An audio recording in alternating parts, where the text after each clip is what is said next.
Krateng Deng was a success, and in the 1980s, Chaleo began selling his beverage internationally.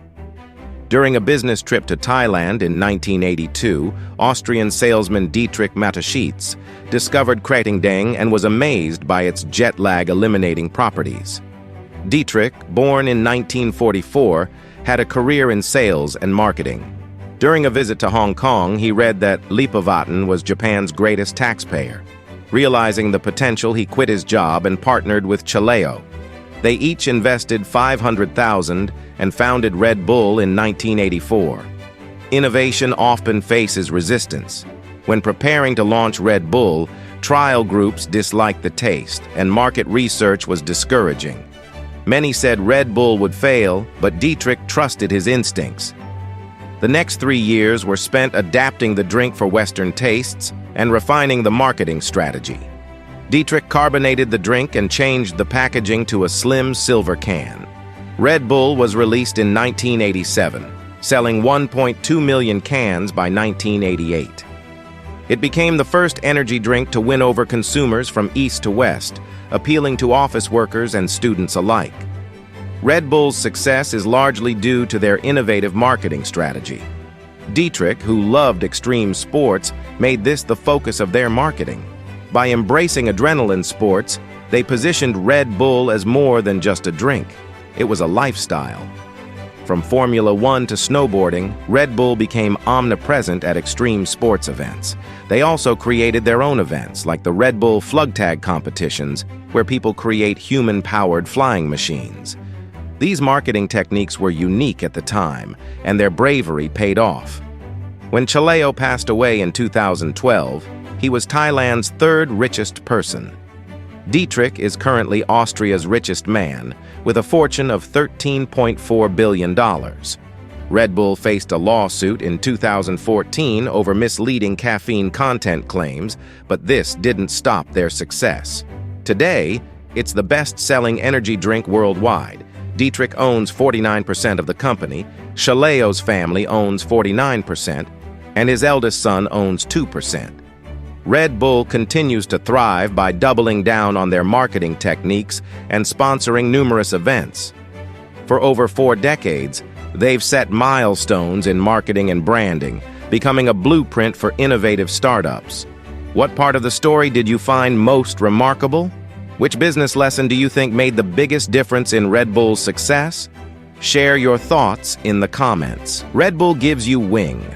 Red Bull is one of the world's most recognizable brands. It is distributed in more than 170 countries, and about 7.9 billion cans are sold every year. That's more than 1 can for each person on the planet. The caffeine-filled concoction is beloved by drowsy office workers and exam-cramming college students. But did you know that it was originally targeted at Thailand's working class, or that it was invented by a man who was once a poor duck farmer? When Red Bull first hit the market, there was nothing like it. The energy drink market was non-existent, and most were convinced Red Bull was doomed to fail. But its founders had a different idea. They had faith in their innovative concept, and by following their gut, they turned a niche market into a billion-dollar global industry. Are you ready to uncover Red Bull's unusual history and learn some interesting business lessons along the way? Then keep watching. Chaleo Uvidia would someday be known as Thailand's third richest man. But you couldn't have predicted his success story by looking at his upbringings his whole life. Chaleo was rather reclusive and rarely gave an interview. In fact, he was so reclusive that his exact date of birth has never been confirmed. What is known about him, though, is that he was born in the northern Thai province of Pachit. His parents were poor Chinese immigrants who farmed ducks and sold fruit to make a living. Due to his poor upbringing, Chaleo didn't have much of a formal education. Ever since he was a child, he had been helping his parents out on the farm. But the income was meager, and he eventually decided he wanted something more, hoping to carve out a better life for himself. Young Chaleo moved to Bangkok, Thailand's bustling capital city. The change was enormous, but while the city was exciting, life didn't necessarily become easier for him. His main expertise was duck farming and selling fruit. and without an education, he was forced to work several odd jobs to make ends meet. After a stint as a bus driver and pharmaceutical salesman, he felt it was time to begin his own company. He named it TC Pharmaceutical Industries, and it produced and imported antibiotics and cosmetics. Little did anyone know. One of the company's future beverages would one day change Chalio's entire life. Chalio's pharmaceutical company was doing well, and the new source of income allowed him to get more and more creative at the time. Energy drinks were something people drank out of necessity, rather than for pleasure. Most didn't taste good, and they had a very distinctive medicinal flavor to them. Even the market leader Lipovatin faced the same problem. Seeing a good business opportunity, Chalio decided to do something about that. He began blending things together, and one day in 1976, he created an interesting syrup concoction. Krating. Dang. Krating. Dang is tied for Red Gore or Red Bull, so I guess you already see where this story is going. At the time, Chalio had no idea how big his drink would once become, though, and it's safe to say that many experts didn't either. You see, Chalio's beverage wasn't much of a success. At first, it was initially only sold in pharmacies. And instead of focusing on Bangkok's elite, the drink was promoted as a refreshment for rural Thai laborers who needed a little pick-me-up as the Thai economy became industrialized. However, Krating Dang slowly gained in popularity. More and more people started to see that there were more lucrative ways to make a living than by farming, and the number of truck and taxi drivers and factory and construction workers rose immensely.